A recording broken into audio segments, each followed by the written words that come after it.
time. You're going to need turnover, the ability to sprint, the ability to race. If you're not naturally fast, it's going to be more challenging for you.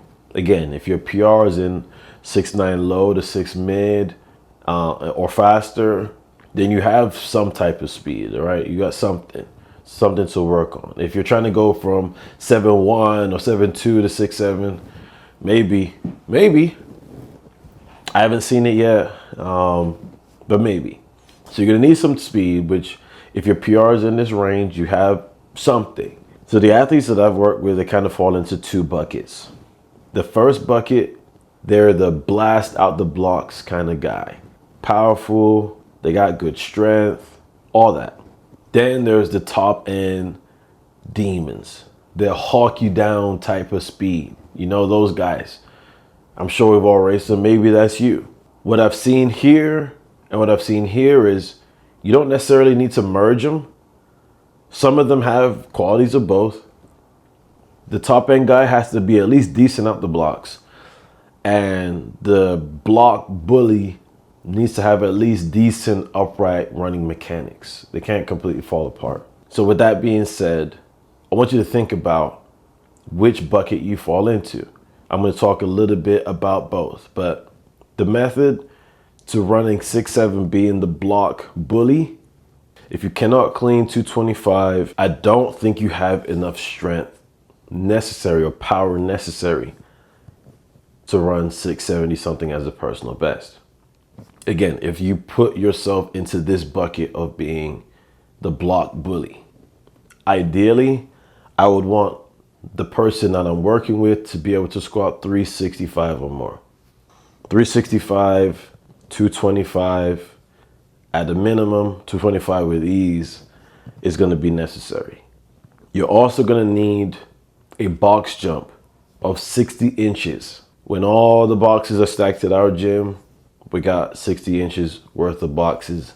If you can jump that, I think you have enough power to run fast. Without it, it's hard to create that separation and to exert yourself to the ground the way that you need to run fast. Mentality for both, really. But mentality for the block start person is no one dares to run with me. At practice, you are head and shoulders above everybody else. There is no competition. You got to be that good unless you're in a competitive team, obviously. That's another factor. But if you're trying to gauge how strong you are as a block starter, how many people, if they got 10 reps to race you, how many times are they beating you? They might get one, but that's because you were tying your shoe. Other than that, they can never see you. That's the kind of dominance you need to be at the blocks. And if you're not that, then maybe you're not the block bully that you think you are. Okay? On the other side is our top end demon. This person, again, hawk them down speed. They might not be the first one out the blocks, but they're close. And especially a race like the 60 where it's so short, they don't give up. And they're going to get you at the line if they don't get you just a little before that. The 60 is a very difficult race. One or two mistakes, you're for sure out of it. One mistake, you could probably find your way back, depending on how strong you are and how good of an athlete you are. These top end guys, they don't necessarily make mistakes out the blocks. They're just not as strong. They're not putting as much force to the blocks. But when they get moving, they're clipping you. They're getting down to the ground and they're running you down. This person easily goes sub 9.2 in a fly 10. This person also goes easily sub 2.95 in a fly 30. So sub 0.92, so 0.91 seconds or faster in a fly 10. That's really for accuracy. And 2.94 or faster, sub 2.95 or faster in the fly 30.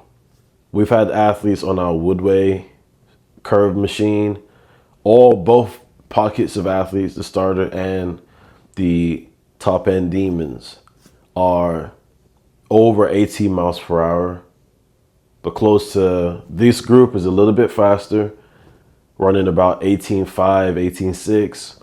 This group's probably closer to 18.3, 18.4.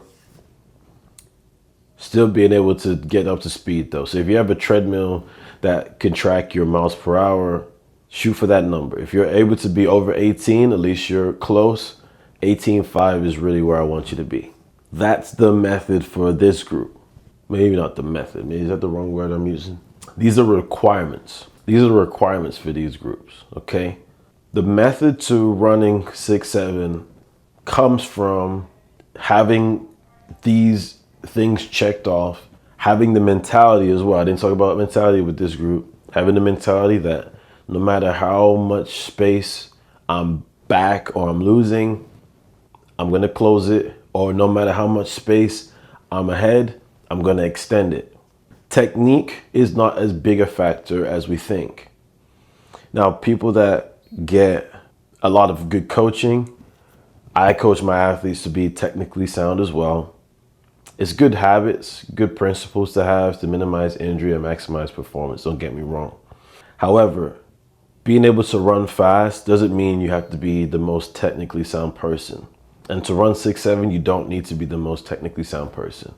I've seen many athletes run 6-6 even, and it's really just about their ability to get on and off the ground. Your ability as a sprinter to express your turnover is going to help you greatly in this.